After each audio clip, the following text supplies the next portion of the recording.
বিসমিল্লাহির রহমানির রহিম। আসসালামু আলাইকুম। আজকে আমি হাওরের মাছ দিয়ে পটল দিয়ে রান্না করে দেখাবো। তো অনেকভাবে আমরা পটল দিয়ে মাছ রান্না করে খেয়েছি, তো এইভাবে একবার রান্না করে খেয়ে দেখবেন অসাধারণ লাগবে। আর হচ্ছে আমি পটলটা এখানে ভেজে নেব, যেহেতু এই জন্য এখানে আমি হলুদ গুঁড়া, মরিচ গুঁড়া আর হচ্ছে একটু জিরা গুঁড়া দিয়ে নিয়েছি, দিয়ে ভালো করে মেখে নিলাম। এখন আমি একটা পাত্র বসিয়ে দিয়েছি, এখানে আমি পাত্রটাকে হিট করে নিয়েছি, এর মধ্যে তেল দিয়ে নিলাম। তেল দেওয়ার পরে এখানে আমি পটলটাকে ভালো করে ভেজে নেব।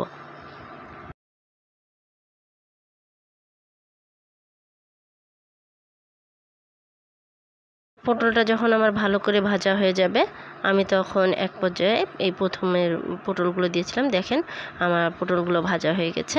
আমি এই পটলগুলোকে উঠিয়ে নেব।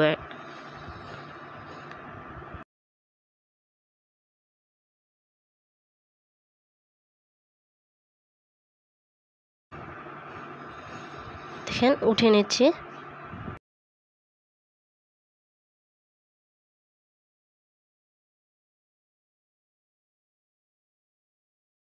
পরে আমার আরোগুলো পটলগুলো ছিল, একবারে তো সব পটল আমি ভেজে নিতে পারবো না, এবার জন্য আমি একটু একটু করে ভেজে নিলাম।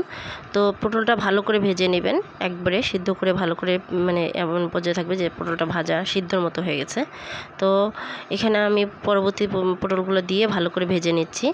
পটলগুলো আমার ভাজা হয়ে গেছে। এখন আমি এখানে মাছগুলো ভেজে নেব। মাছগুলো একে একে করে ভেজে নিয়ে আমি মাছগুলোকে উঠাই নেব।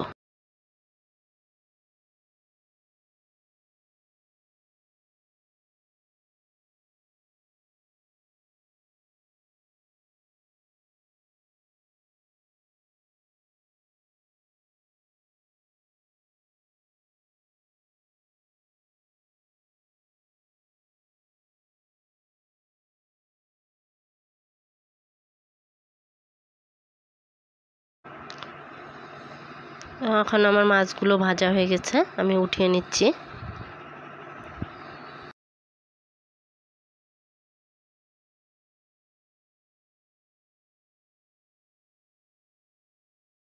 তো আমার পরবর্তীতে আরেকগুলো মাছ ছিল, ওগুলো আমি ভেজে নিচ্ছি।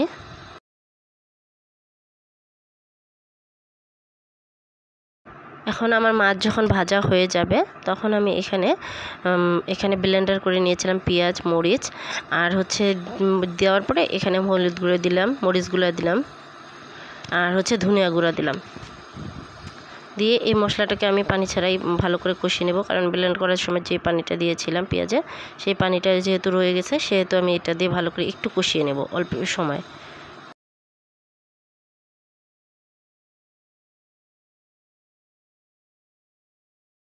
এখানে আমি আদা রসুন পেস্ট একটু দিয়ে নিলাম, দিয়ে মানে মশলাটাকে আমি ভালো করেই কষিয়ে নেব, কারণ আমি পরবর্তীতে মাছ দেওয়া আর পটল দেওয়ার সময় ভালো করে কষিয়ে নেব না, এই জন্য আমি মশলাটাকে আগে ভালো করে কষিয়ে নিচ্ছি।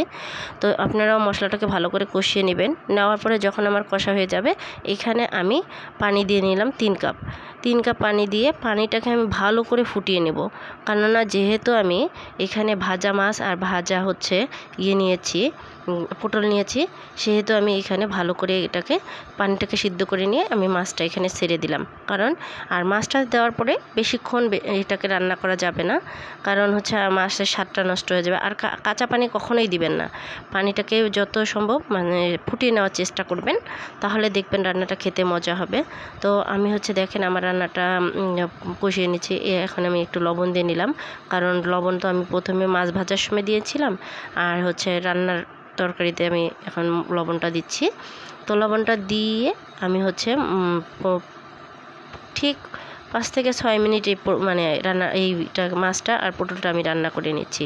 তো রান্না আমার কমপ্লিট হয়ে গেছে, দেখেন মানে রান্না কমপ্লিট হয়ে গেলে আমি একটা পাত্রে মোল্ড আউট করে নেব।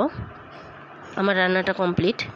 তো এখন আমি একটা পাত্রে মোল্ড আউট করে নিব। তো এই রান্নাটা একবার করে খেয়ে দেখেন, ঘরে আপনারা একবার ট্রাই করেন। অনেক রকমভাবে রান্না করে দেখিয়েছেন, এভাবে একবার ট্রাই করে দেখেন। আসসালামু আলাইকুম।